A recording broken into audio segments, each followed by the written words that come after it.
हरे कृष्णा। तो अब आ रही है साल की सबसे बड़ी एकादशी, निर्जला एकादशी, जिसे पांडव निर्जला एकादशी या भीमसेनी एकादशी भी कहते हैं। और ये एकादशी ज्येष्ठ मास के शुक्ल पक्ष में पड़ती है। लेकिन इस वर्ष 2025 में ये बहुत बड़ा कंफ्यूजन है कि आखिर ये एकादशी किस दिन है। कुछ लोग कह रहे हैं कि नहीं 6 जून को है, कुछ लोग कह रहे हैं नहीं, ये एकादशी 7 जून को है। तो आज के वीडियो में हम लोग विस्तार से चर्चा करेंगे कि आखिर हम सबको ये एकादशी किस दिन मनानी चाहिए, 6 जून को या फिर 7 जून को। इसके अलावा इस वीडियो में निर्जला एकादशी व्रत को निर्जल रह करके मनाने की संपूर्ण विधि का वर्णन किया जाएगा और कुछ मैं ऐसे प्रैक्टिकल टिप्स बताऊंगा जिससे इस निर्जल एकादशी को हम लोग निर्जला रह करके बिना जल पिए हम आसानी से इस व्रत को कर सकते हैं। इसके अलावा इस वीडियो में ढेर सारे क्वेश्चंस के आंसर दिए जाएंगे, जैसे क्या गर्भवती महिलाएं इस निर्जला व्रत को कर सकती हैं या फिर बच्चे बुजुर्ग लोग कैसे इस निर्जला व्रत को करें, जो विद्यार्थी हैं जिन्हें एग्जाम्स देने जाने हैं या फिर जो बाहर ऑफिस में काम करते हैं वो कैसे इस व्रत को करें। इसके अलावा जिनके घर में सूतक है यानी कि छुतिका लगा हुआ है, किसी का जन्म हुआ है या फिर किसी अपने की मृत्यु हो गई है, तो उस परिस्थिति में हम इस निर्जला एकादशी व्रत का पालन कैसे करें। क्या हम ये निर्जला एकादशी कर सकते हैं छुतिका में या सूतक में। इसके अलावा हम लोग ये भी चर्चा करेंगे कि क्या माताओं को अगर मासिक धर्म आ गया तो भी वो निर्जला एकादशी कर सकती हैं या नहीं। क्या निर्जला एकादशी के दिन हम तुलसी महारानी को जल डाल सकते हैं, क्योंकि तुलसी महारानी तो भक्त हैं, तो उनको भी निर्जल रखना है, जल नहीं डालना है, या फिर हम उन्हें जल डाल सकते हैं। या फिर एक और भी प्रश्न आता है कि भगवान को उस दिन अन्न भोग लगा सकते हैं कि नहीं निर्जला एकादशी के दिन, या उनको भी निर्जल ऐसे ही रखना है। इसके अलावा हम लोग ये भी चर्चा करेंगे कि जो मेडिसिन लेते हैं, दवाई लेते हैं, क्या उनको भी निर्जला एकादशी करनी चाहिए या फिर वो इस निर्जला एकादशी को कैसे कर सकते हैं। इस वीडियो में ये भी बताया जाएगा कि जो विधवा माताएं हैं या विदुर हैं वो भी इस निर्जला एकादशी के व्रत को कर सकते हैं या नहीं। कुछ लोगों का ये भी प्रश्न रहता है कि अगर हमारे पतिदेव या हमारी पत्नी इस व्रत को नहीं कर रही है तो क्या हम अकेले कर सकते हैं। तो इन सारे सवालों के जवाब आज की इस वीडियो में बिल्कुल आसान भाषा में सटीक जानकारी के साथ दिए जाएंगे। इसलिए आप सबसे मेरा विनम्र निवेदन है कि इस वीडियो को बिना स्किप किए हुए अंत तक जरूर देखें, ताकि हम सब मिल करके आने वाली निर्जला एकादशी व्रत का पालन अच्छे तरीके से कर सके। तो चलिए वीडियो की शुरुआत करते हैं और सबसे पहले जानने का प्रयास करते हैं कि इस वर्ष 2025 में ये निर्जला एकादशी किस दिन है, 6 जून को या फिर 7 जून को। तो देखिए इस एकादशी की शुरुआत तो 6 जून को ही हो जा रही है, लेकिन 6 जून को दोपहर में भद्रा कवास शुरू हो जा रहा है और उसके लिए जो पारण है वो अगले दिन दोपहर 2 बजे से शुरू हो रहा है। तो जो लोग 6 जून को निर्जला एकादशी करने का प्लान कर रहे हैं उनके लिए निर्जल रह करके इस व्रत को करना बहुत ही कठिन हो जाएगा।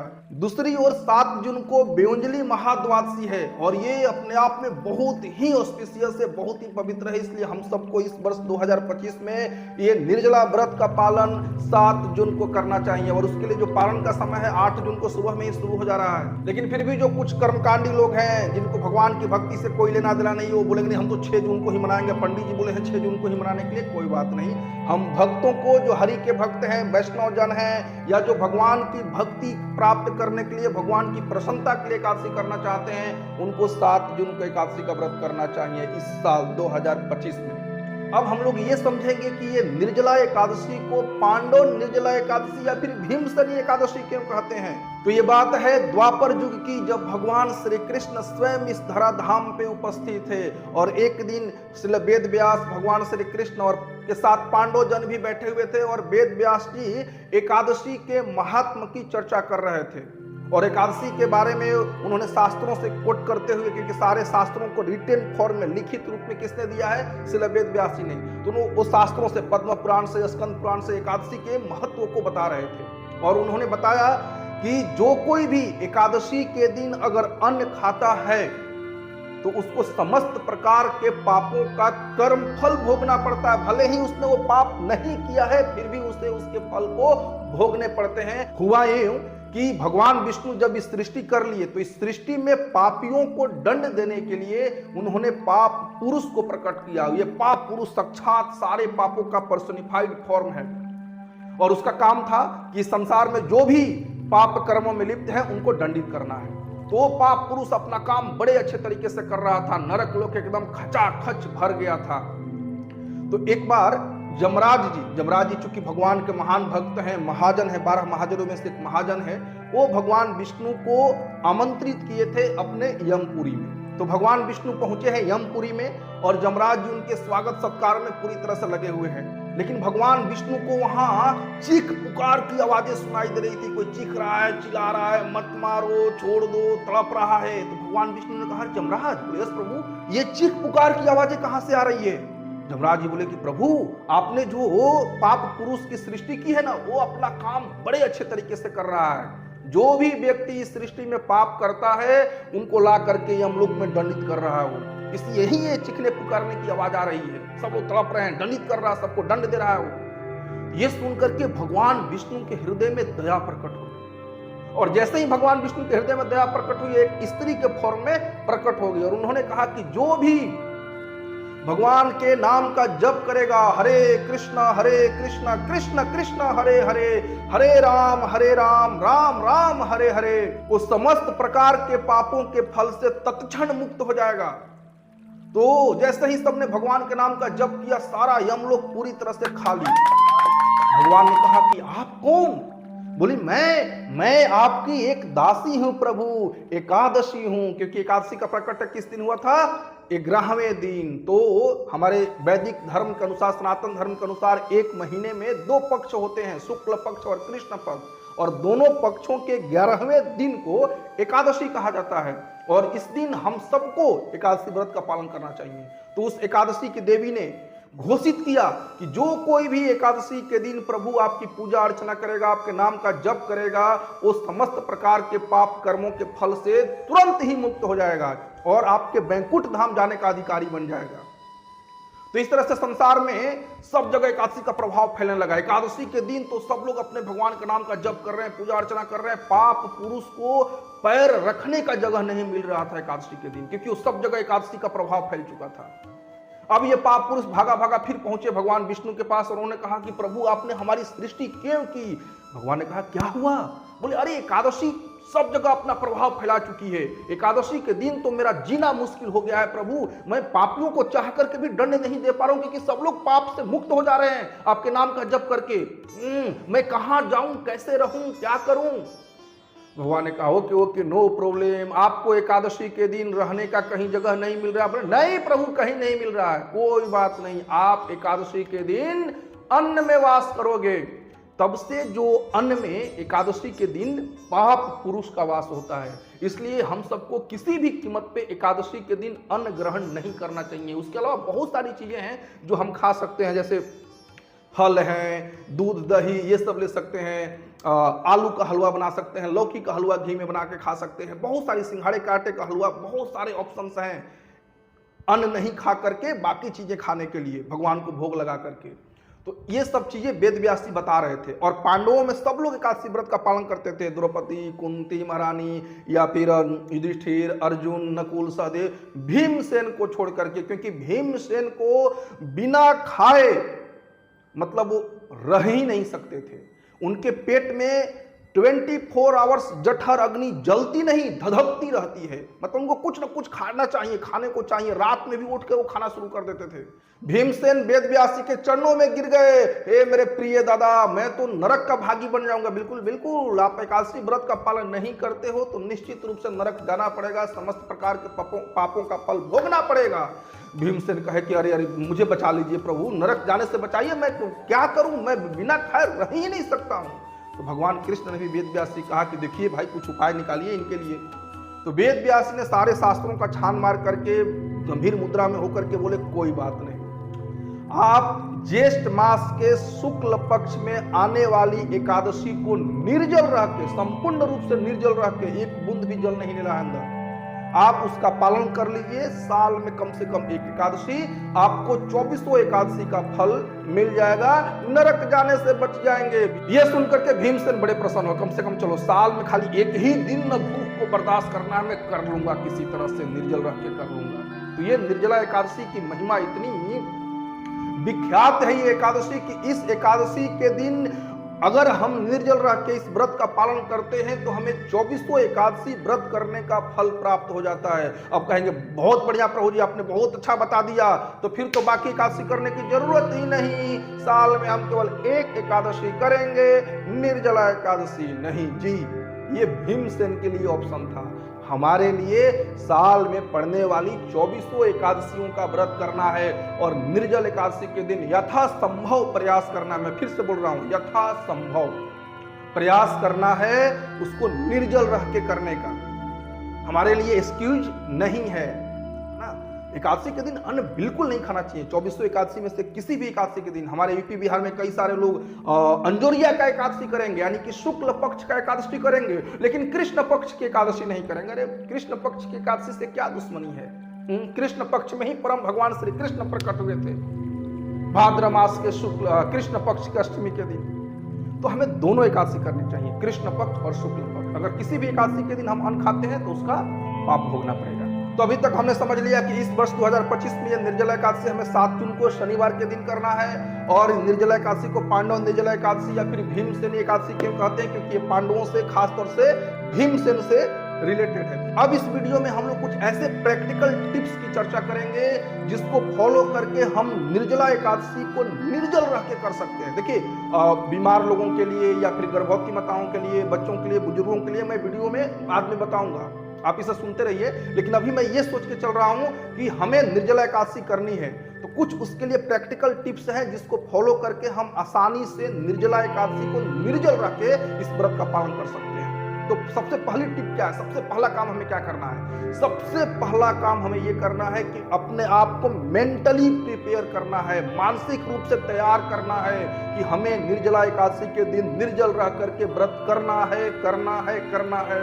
आज से, अभी से मन को बताना शुरू कर दीजिए कि देखिए 7 जून को, हे मेरे मन, हे मेरे बदमाश, उदंड, उच्छृंखल, हठीला मन, आने वाले 7 जून यानी कि शनिवार के दिन निर्जला एकादशी है और हमें उसका पालन निर्जल रह के करना है। एक बूंद जल भी नहीं मिलेगा। तो मानसिक रूप से हमें अभी से अपने आप को तैयार करना है कि हमें निर्जला एकादशी का व्रत निर्जल रह के करना है। फिर दूसरी टिप क्या है? इसकी तैयारी एक दिन पहले से शुरू करनी है, यानी कि 6 जून से ही इसकी तैयारी शुरू कर देनी है। तैयारी में करना क्या है कि 6 जून को हमें हेवी चीजें नहीं खानी है, जैसे पूड़ी, बिरयानी, कचौड़ी, ये सब नहीं खाना है।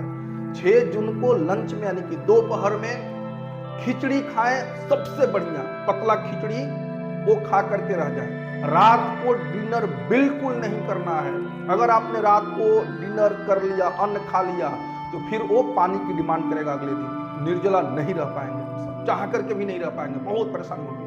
इसलिए सबसे बेटर है कि एक दिन पहले हम दोपहर में खिचड़ी प्रसाद ले लें और शाम को बेटर है कि हम अपने भूख को बर्दाश्त कर ले, जल पी पी करके। लेकिन अगर नहीं कर पा रहे हैं तो कुछ रसीले फल ले सकते हैं। जैसे सबसे बढ़िया ऑप्शन है वाटरमेलन, वो खाएंगे, पानी बन के वो निकल जाएगा। और ज्यादा से ज्यादा पानी पिए, सोते सोते खूब पानी पिए। और एक दिन पहले, भले आप रात को 10 बजे जगते हैं, 11 बजे जगते हैं, लेकिन उस दिन प्लीज 9 बजे तक सो जाइए। 9 बजे सोएंगे तो अगले दिन हम सुबह सुबह भोर में 2 बजे तक उठ सकते हैं। कई लोगों के मन में प्रश्न आता है ना कि हम निर्जला एकादशी शुरू होने से पहले कितने समय पहले हम जल पी सकते हैं? तो ब्रह्म मुहूर्त से 1 मुहूर्त पहले, ब्रह्म मुहूर्त शुरू होता है 4:10 के आसपास, 1 मुहूर्त होता है 48 मिनट का, मतलब मान के चलिए कि हम 3:30 बजे जल पी सकते हैं। तो अगर 2 बजे हम जग जाते हैं 7 जून को निर्जला एकादशी के दिन, 2-2:30 बजे, 9 बजे सोएंगे तो नींद खुल जाएगी 2-2:30 बजे, क्योंकि डिनर किया नहीं हमने, तो नींद खुल जाएगी आसानी से। फिर क्या करें? जम करके पानी, थोड़ा थोड़ा करके, घुट घुट करके, गिलास गिलास, आधा गिलास कर करके जितना पानी आप पी सकते हैं। कितने बजे तक? 3-3:30 बजे तक जितना पानी पी सकते हैं उतना पी लीजिए। और ब्रह्म मुहूर्त से पहले ब्रश आदि करके, स्नान करके, तिलक लगा करके, एकदम आचमन उचमन करके फ्रेश हो जाइए पूरी तरह से। और फिर मंगला आरती भगवान की, भगवान के नाम का जप करना। दिन की शुरुआत जब होती है जप से होनी चाहिए, आरती से होनी चाहिए, भगवान की मंगला आरती से, और फिर भगवान के नाम के जप से। हरे कृष्ण कृष्ण कृष्ण हरे हरे, हरे राम राम राम हरे हरे। ये जप माला होता है और ये झोली है, बीड बैग, और ये है माला। इसमें 108 मनके होते हैं। अगर आपके पास माला नहीं है तो आप किसी इस्कॉन के नजदीकी मंदिर में जाइए, सेंटर में जाइए, भक्तों से मिलिए, भक्त लोग आपको माला दे देंगे। तो एक माला में 108 मनके होते हैं। एक बार हरे कृष्ण महामंत्र बोलते हैं तो एक मनका पे, फिर दूसरे मनके पे, ऐसे करते करते 108 बार जब हम हरे कृष्ण महामंत्र बोल के यहाँ पे आ जाते हैं तो एक माला माना जाता है, 1 राउंड चैंटिंग। तो जितना हो सके हमें भगवान के नाम का जप करना है। जो भक्त ऑलरेडी जप करते हैं, जिनको पता है हरे कृष्ण महामंत्र की महिमा, उन्हें प्रयास करना चाहिए उस निर्जला एकादशी के दिन ज्यादा से ज्यादा भगवान के नाम का जप करें। देखिए हमारे आचार्य श्री हरिदास ठाकुर 192 राउंड्स 192 माला डेली जप करते थे। हम लोग को प्रयास करना चाहिए, एक दिन करके तो देखें, है ना? नहीं तो कम से कम 108 माला, 64 माला, 32 माला, और जो नहीं करते हैं 16 माला तो जरूर करनी चाहिए सबको। ठीक है, जोर से बोल बोल के नहीं करेंगे, थोड़ा आराम से ही बोल कर सकते हैं, हरे कृष्ण कृष्ण कृष्ण हरे हरे, हरे राम राम राम हरे हरे। क्योंकि जोर से बोलेंगे तो फिर थकान होगी, प्यास लगेगा, तो आराम से बोल करके लेकिन करना जरूर चाहिए। तो सुबह से माला करना शुरू कर दिए, फिर इसके बाद दोपहर में भागवतम, भगवत गीता, चैतन्य चरितामृत, इन किताबों को पढ़ सकते हैं। हम चूज कर सकते हैं, प्लान कर सकते हैं अभी से कि हमें कौन सा चैप्टर पढ़ना है। जैसे भगवत गीता है, भगवत गीता में आप भक्ति के 6 अध्यायों को पढ़ सकते हैं, भक्ति योग वाले, जो अध्याय नंबर 7 से लेकर के अध्याय नंबर 12 तक हैं, वो प्लान कर सकते हैं। या फिर श्रीमद् भागवतम में गजेंद्र मोक्ष की कथा हो गई, प्रहलाद महाराज की कथा हो गई, ये सब हम प्लान कर सकते हैं उस दिन पढ़ने का। तो हमें शास्त्रों का अध्ययन ज्यादा से ज्यादा करना है उस दिन। और क्या कर सकते हैं, पढ़ते पढ़ते मान लीजिए शाम हो गया या दोपहर में प्यास सता रही है, बेचैनी हो रही है, हालांकि अगर आपने पिछले दिन डिनर नहीं किया है और दोपहर में सिर्फ खिचड़ी खाई है और एकादशी के दिन सुबह सुबह उठ करके आपने 2-2:30 बजे जल पी लिया है, जल के साथ आप चाहे तो ORS का घोल भी पी सकते हैं, वो अगर आपने पी लिया है तब तो आपको प्यास नहीं सताएगी। लेकिन अगर मान लीजिए फिर बॉडी कंडीशन वैसा है या गर्मी बहुत ज्यादा पड़ रही है, प्रयास करना चाहिए हमें, अगर हमारे पास AC की व्यवस्था है तो AC में रहें या कूलर के पास रहें, भक्तों के संग में रहें। ये सबसे महत्वपूर्ण चीज है कि भक्तों के संग में रहिए। आपके नजदीकी के जो इस्कॉन मंदिर है या सेंटर है वहां पे जाइए, या फिर आसपास में कुछ भक्तों का ग्रुप बना करके प्लान कीजिए उस निर्जला एकादशी को निर्जल रह के करने के लिए। क्योंकि भक्तों के संग में जब हम रहते हैं ना तो फिर दिमाग इधर उधर नहीं भटकता है। और ये सब मोबाइल वो सब दूर रखिए उस दिन, मोबाइल से भी व्रत ले लीजिए, दूर रखना है उसको। माला करना है ज्यादा से ज्यादा, भगवत गीता, श्रीमद् भागवतम, चैतन्य चरितामृत, शास्त्रों का अध्ययन करना है। फिर आप एकादशी, जो निर्जला एकादशी, उसके महात्मा के बारे में पढ़ सकते हैं या सुन सकते हैं। सुन तो लिया ही आपने, बहुत सारे लेक्चर सुन लिए, तो पढ़ना ज्यादा बेटर है। मोबाइल से दूर, क्योंकि आप मोबाइल उठाएंगे लेक्चर सुनने के लिए, फिर कुछ और देखने लगेंगे, व्हाट्सएप, यूट्यूब, इंस्टाग्राम, रील्स, ये चालू शुरू हो जाएगा। उससे बढ़िया है दूर ही रखिए उसको।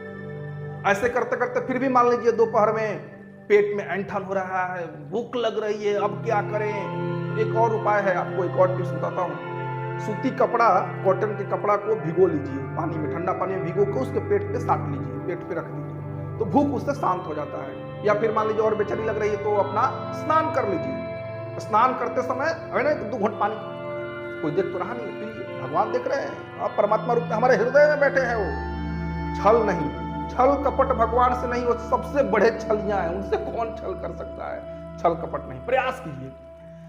लेकिन अगर इतना करने के बावजूद भी आप नहीं रह पा रहे हैं, लग रहा है कि तबीयत खराब हो जाएगी, तो आप जल ले लीजिए थोड़ा सा। लेकिन ऐसा नहीं कि टक टक टक डाल दिए 2 घूंट, चलो जल ले लो, नहीं, ऐसा नहीं, थोड़ा सा ले लीजिए। लेकिन अगर रह पा रहे हैं तो प्रयास कीजिए रहने का। ये सारे टिप्स इसलिए बताए जा रहे हैं रहने के लिए, पॉजिटिव वे में रहना है हमें। तो मान लीजिए दोपहर शाम का समय निकल गया, घड़ी बिल्कुल नहीं देखनी है, कितना बजा कितना बजा कितना बजा, परेशान हो जाएंगे। मन को बता देना है कि ये मेरे बदमाश मन, तुम चीं चाव तुम ताव नहीं करेगा पूरा 24 घंटे। अगले दिन बात करेंगे, बिल्कुल नहीं करेंगे।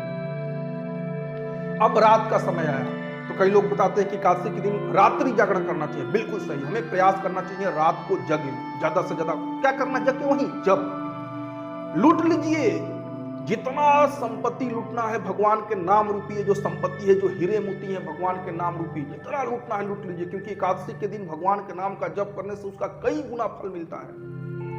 तो वहीं भगवान के नाम का जप करें, शास्त्र पढ़ें, या फिर अगर मान लीजिए कुछ देखने का मन कर रहा, पढ़ने का बिल्कुल मन नहीं कर रहा, थक गया है मन, शरीर थका हुआ है, कोई बात नहीं। अगर आपको मोबाइल देखना भी है तो उस पर लिटिल कृष्णा देख सकते हैं, भगवान कृष्ण की लीलाएं हैं वो। या फिर रामायण देख सकते हैं, कौन, रामानंद सागर वाली, नए वाली नहीं, रामानंद सागर वाली रामायण, वो देख सकते हैं। लेकिन वो भी बहुत कम समय, ऐसा नहीं कब देखते देखते फिल्म देखना शुरू कर दिए या कुछ और वीडियो देखना शुरू कर दिए, ये सब नहीं। अगर फिर भी आपको नींद आ रही है तो कोई बात नहीं, थोड़ा विश्राम कर लीजिए 1-2 घंटे। लेकिन फिर से तरोताजा होकर के आपको ये सोचना है हमें कि हमें ज्यादा से ज्यादा भगवान के नाम का जप करना है, शास्त्रों का अध्ययन करना है, एकादशी के बारे में सुनना है या फिर पढ़ना है। ये सोचना है ज्यादा से ज्यादा। अगले दिन सुबह नींद तो लगेगी नहीं, क्योंकि पेट में तो कुछ है नहीं। तो जिस टाइम पे भगवान की मंगला आरती वगैरह करते हैं ब्रह्म मुहूर्त में, नहा धो करके कर लेना चाहिए। फिर से ध्यान रखना चाहिए, ब्रश करेगा तो जरूरत नहीं, कुछ खाए नहीं है तो आप ऐसे मुंह पोछ करके अपना स्नान वगैरह करके भगवान की आरती कर लीजिए। अब व्रत को तोड़ना कैसे है, ये बहुत ही महत्वपूर्ण है। व्रत रखने से ज्यादा महत्वपूर्ण है निर्जला व्रत को तोड़ना कैसे है। कई लोग क्या गलती करते हैं कि सुबह उठेंगे, जैसे ही पारण का समय हुआ, जैसे मान लीजिए बिहार में, हमारे बिहार साइड में एकादशी व्रत शुरू हो जा रहा है 4:51 पे, मान लीजिए लगभग 5 बजे, और अगले दिन पारण भी शुरू होता है 5 बजे के आसपास से लेकर 7:20 पे। तो अब जैसे ही 5 बजा, दाल भात चोखा सब खाना शुरू कर दिए, भुंजिया उंजिया सब खा लिए, पूरी जलेबी सब, फिर हॉस्पिटल जाने के लिए तैयार रहिए। क्योंकि देखिए हमने 24 आवर्स कुछ नहीं दिया है। ये पेट, ये जो हमारा डाइजेस्टिव सिस्टम है, ये स्लीपिंग मोड में चला गया है। अचानक से इसमें डाल देंगे ना तो ये सिस्टम पूरी तरह से फेल हो जाएगा। फिर आप कहेंगे हमने एकादशी किया, निर्जल रह के बीमार हो गए, कई लोग खिलाना भी शुरू करेंगे। इसलिए क्या करना है, अगले दिन सुबह सुबह आपने भगवान की आरती वगैरह कर ली 5 बजे तक। कई लोग दान देने के लिए कहते हैं कि हमें द्वादशी के दिन दान देना चाहिए। बिल्कुल देना चाहिए। हमें भगवान के ऊपर लक्ष्मी रख देनी चाहिए। जो भी हम दान, सोना चांदी पैसे और जो भी देना चाहते हैं देना चाहिए। और उस लक्ष्मी को फिर किसको देना चाहिए, उन भक्तों को देना चाहिए जो प्रचार के कार्य में लगे हैं। यानी कि दान की लक्ष्मी, भगवान भगवत गीता में कहते हैं कि यद करोसि यत अस्नासि, मतलब जो भी तुम करते हो, खाते हो, दान देते हो, सब मुझे समर्पित करते हुए करो। तो दान भी भगवान को दे करके और उन भक्तों को दे देना चाहिए वो लक्ष्मी जो भगवान के प्रचार कार्य में लगे हुए हैं, इस्कॉन के भक्त। तो सबसे महत्वपूर्ण चीज है कि हमें निर्जला व्रत को तोड़ना कैसे है। तो देखिए, अगर आप निर्जल रहे हैं, जल नहीं लिए हैं, तो जल पी करके भी निर्जल व्रत को तोड़ा जा सकता है। भगवान को कुछ ऑफर कीजिए, भोग लगाइए। और एक और आप भोग लगा सकते हैं, गुड़ नींबू पानी, है ना। उसमें क्या है कि पानी में गुड़ घोल दीजिए, थोड़ा उसमें नींबू रस डाल दीजिए, थोड़ा अदरक का रस निचोड़ कर डाल दीजिए, थोड़ी काली मिर्च डाल दीजिए, थोड़ा काला नमक डाल दीजिए, और भगवान को ऑफर करके आप धीरे धीरे उसको थोड़ा थोड़ा करके, सिप सिप करके थोड़ा थोड़ा पी सकते हैं। तब जा करके थोड़ा डाइजेस्टिव सिस्टम हमारा फिर एक्टिवेट होना शुरू होगा। इसके बाद 9-10 बजे के आसपास, 10-11 बजे के आसपास गीली खिचड़ी, चावल और मूंग दाल की एकदम गीली, घी डाल के खिचड़ी भगवान को भोग लगा के वो थोड़ा सा लीजिए पहले। फिर देखिए कि नहीं सिस्टम सही है। फिर अपना 1-2 बजे के आसपास जो फुल थाली है, पूड़ी सब्जी चावल दाल रोटी जो भी आपको लेना है, भगवान को भोग लगा करके भरपेट खा सकते हैं। फिर इसके बाद शरीर स्वस्थ रहेगा, कुछ डैमेज नहीं होगा। अब वीडियो में हम लोग चर्चा करेंगे कि निर्जला एकादशी या किसी भी एकादशी के दिन कुछ डूज एंड डोंट्स के बारे में, हमें क्या करना है और क्या बिल्कुल नहीं करना है उसके बारे में। तो करना क्या है तो समझ गए सब लोग। भगवान के नाम का ज्यादा से ज्यादा जप करना, हरे कृष्ण महामंत्र का, शास्त्रों का अध्ययन करना है, भगवत गीता, श्रीमद् भागवतम। ऐसे तो समय मिलता नहीं है तो कम से कम उस दिन बैठ के बढ़िया से अध्ययन कीजिए, या फिर चैतन्य चरितामृत, इन ग्रंथों का हम अध्ययन करेंगे, पढ़ेंगे अच्छे तरीके से, और भक्तों के संग में रहने का प्रयास करेंगे। उस दिन ऑफिस से छुट्टी वगैरह ले लीजिए, घर पे रहिए। एक दिन तो भगवान के लिए छुट्टी ले लीजिए, अपने लिए तो छुट्टी हम लेते ही हैं ऑफिस से। और अपने आप को मेंटली फिट रखिए, बार बार घड़ी वगैरह नहीं देखना है, पॉजिटिविटी बनाए रखनी है अपने अंदर। क्या नहीं करना है डोंट्स में, पहली चीज मोबाइल से दूर, मोबाइल बिल्कुल नहीं देखना है। व्हाट्सएप, यूट्यूब, फेसबुक, इंस्टाग्राम, अगर कुछ काम वाली चीजें देख के उसको रख दीजिए, अलग कर दीजिए मोबाइल को, नो मोबाइल। इसके अलावा निगेटिव बातें नहीं करनी है, बार बार घड़ी नहीं देखना कितना बच गया, कितना घंटा बाकी, कितना घंटा बाकी। अगर आपने ऐसा देखना शुरू किया तो निश्चित रूप से टूटने वाला है। या फिर मान लीजिए आप एकादशी व्रत नहीं रह पाए निर्जल, आपने थोड़ा जल पी लिया, तो अब इसको फोन करके सबको मत बताइए, प्रभु जी आपका निर्जला एकादशी चल रहा है क्या, हमारा तो टूट गया प्रभु जी। फिर बेचारा उसको भी प्रॉब्लम होने शुरू हो जाएगी, वो भी वो चला फलाना प्रभु ने तोड़ दिया तो हम भी तोड़ देते हैं, भाई हम कौन किस बार खा रहे हैं। तो ये गड़बड़ बात है। अगर आपकी टूट गई या टूट, मतलब ऐसा नहीं कि एकादशी खत्म हो गया, आपको फांसी पर लटका दिया जाएगा। अगर आप नहीं रह पाए, तबीयत खराब होने वाली है, थोड़ा जल पी लिया तो अपने पास रखिए उसको। फोन पे बातचीत करना ये बिल्कुल नहीं। फिर फोन पे करके दूसरों को फ्रस्ट्रेट करना, आपका निर्जला एकादशी है, मैंने तो अभी तक रख लिया निर्जला एकादशी, प्रभु जी हम ये 11 साल से निर्जला एकादशी रखते आ रहे हैं, आपकी पहली साल है क्या, ये पहला निर्जला एकादशी है क्या, ये सब फालतू की बातें नहीं करना। अब कई लोग बाहर में जाके शॉपिंग शुरू कर देते हैं, शॉपिंग मॉल, चलो वहां पे एसी चल रहा है, फुल्ली एसी है, वहीं पे समय बिताते हैं, टाइम पास करते हैं। ऐसा नहीं करना है। टाइम पास करने के लिए, समय बिताने के लिए सबसे बढ़िया तरीका है, पहला भगवान के नाम का जप करना, दूसरा शास्त्रों का अध्ययन करना। श्रीमद् भागवतम उठा लीजिए, चैतन्य चरितामृत उठा लीजिए, भगवत गीता उठा लीजिए, उसको पढ़िए। ये समय काटने का सबसे आसान तरीका है। गॉसिप नहीं करनी, आपस में बैठ करके आलतू फालतू की पॉलिटिक्स की बातें, रसिया यूक्रेन में क्या हुआ, थर्ड वर्ल्ड वार होने वाला, अगर होने वाला तो हम रोक नहीं सकते और नहीं होने वाला तो हम करा नहीं सकते। तो वो सब के बारे में चर्चा बिल्कुल नहीं, ये डोंट्स है, ऐसा नहीं करना है। दूसरों को व्रत को तोड़ने का प्रयास नहीं करना है, बार बार बोल हमने तोड़ दिया, ऐसा बिल्कुल नहीं।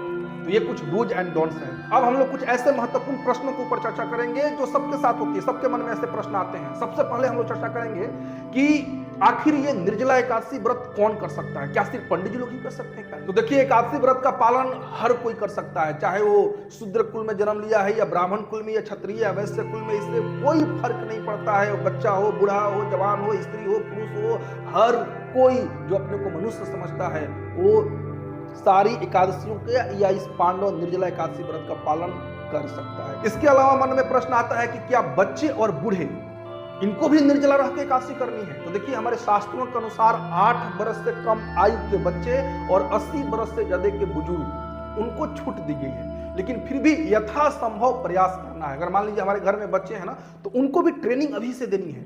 ऐसा नहीं कि तुम 8 साल से कम हो चलो अन्न खा लो, उसको ट्रेनिंग देना है अभी से। फल पे रखिए ना, जूस पे रखिए, दूध पे रखिए, जल पिला के रखिए। हमें प्रयास करना चाहिए बच्चों को भी जितना देर हो सके निर्जला एकादशी के दिन 12 बजे तक, 1 बजे तक, जितना वो सह सकते हैं उनको तपस्या करानी चाहिए। उसी प्रकार से जो बुजुर्ग हैं वो भी जब तक रह सकते हैं तब तक उनको रहना चाहिए। अदरवाइज वो जल ले सकते हैं, जल से काम नहीं चल रहा है तो फल ले सकते हैं, जूस ले सकते हैं, लेकिन अन्न तो बिल्कुल नहीं लेना। और अगले दिन ध्यान रखना चाहिए कि देखिए, अगर आपने जल नहीं लिया है तो सिर्फ जल लेकर के आपका पारण टूट जाएगा, व्रत का पारण हो जाएगा। लेकिन अगर आपने जल ले लिया है, फल ले लिया है, जूस ले लिया है, तो फिर तो अन्न खाना चाहिए। तो इसलिए बेटर क्या है, सबसे सेफेस्ट वे क्या है कि आप सुबह सुबह जब मंगल आरती वगैरह कर लिए, पारण नहा धो लिए, मंगल आरती कर लिए, पारण का समय हो गया, तो उस समय जगन्नाथ जी का चावल आपके पास है तो वो डाल लीजिए। या फिर आपने जो भोग लगाया है, क्योंकि एकादशी के दिन, एकादशी हमारे लिए है, भगवान के लिए कोई एकादशी नहीं होती है। भगवान को हम निर्जला एकादशी के दिन अन्न का भी भोग लगा सकते हैं, लेकिन हमें वो नहीं खाना है। अन्न का भोग लगा करके उसको पानी में रख के या फ्रिज में रख के उसको सेफ रखेंगे और अगले दिन ग्रहण करेंगे। तो जो हमने पिछले दिन भोग लगाया भगवान का, उसका एक दाना उठा के डाल लीजिए, अन्न का ब्रेक हो गया। देखिए, ये एकादशी व्रत का जो समय है शुरू होने का या पारण का, वो अलग अलग जगहों पे अलग अलग होता है। सूर्योदय के हिसाब से वो निर्धारित किया जाता है। इसलिए जो सबसे बढ़िया तरीका है कि आप अपने मोबाइल में एक ऐप आता है वैष्णव कैलेंडर, उसको डाउनलोड कर लीजिए। उसमें अपना लोकेशन डालिए, है ना, और आप जहाँ पे हैं उस लोकेशन के अनुसार वो बता देगा कि व्रत कब से शुरू हो रहा है, फिर अगले दिन पारण कितने बजे से है, उसको फॉलो कीजिए। अब एक और प्रश्न आता है मन में कि जो गर्भवती माताएं हैं, क्या उनको निर्जला एकादशी करना चाहिए? देखिए, जो गर्भवती माताएं हैं उनको भोजन की जरूरत है, अन्न जल की जरूरत है, लेकिन उस दिन उनको भी फल पे ही रहना चाहिए, जल थोड़ा थोड़ा लेना चाहिए। जब तक वो निर्जला 2-3 घंटे रह सकती है, रहने का प्रयास करना चाहिए, लेकिन ज्यादा समय तक नहीं रहना चाहिए, क्योंकि पेट में बच्चा है, प्रॉब्लम हो सकती है उसको। इसलिए वो थोड़ा थोड़ा करके जल ले सकती हैं, फल ले सकती हैं, है ना, दूध, दही, कई सारी चीजें हैं वो ले सकती हैं, लेकिन अन्न उनको भी उस दिन अवॉइड करने का प्रयास करना चाहिए, क्योंकि जो पेट में बच्चा पल रहा है उसको बहुत फायदा होगा इसका। उसको अभी से पेट में ही तपस्या करने का उसको आदत पड़ जाएगी। वो देखेगा कि मेरी माँ ऑस्टेरिटी कर रही है, तपस्या कर रही है भगवान की प्रसन्नता के लिए। अब कई लोग इस पे भी सवाल उठाते हैं, क्या भगवान कहते हैं कि तुम सुखा जाओ व्रत करके, अपने शरीर को दुबला पतला कमजोर बना लो? नहीं जी, देखिए, व्रत करने से, एकादशी व्रत का पालन करने से शरीर दुबला पतला कमजोर नहीं होता है।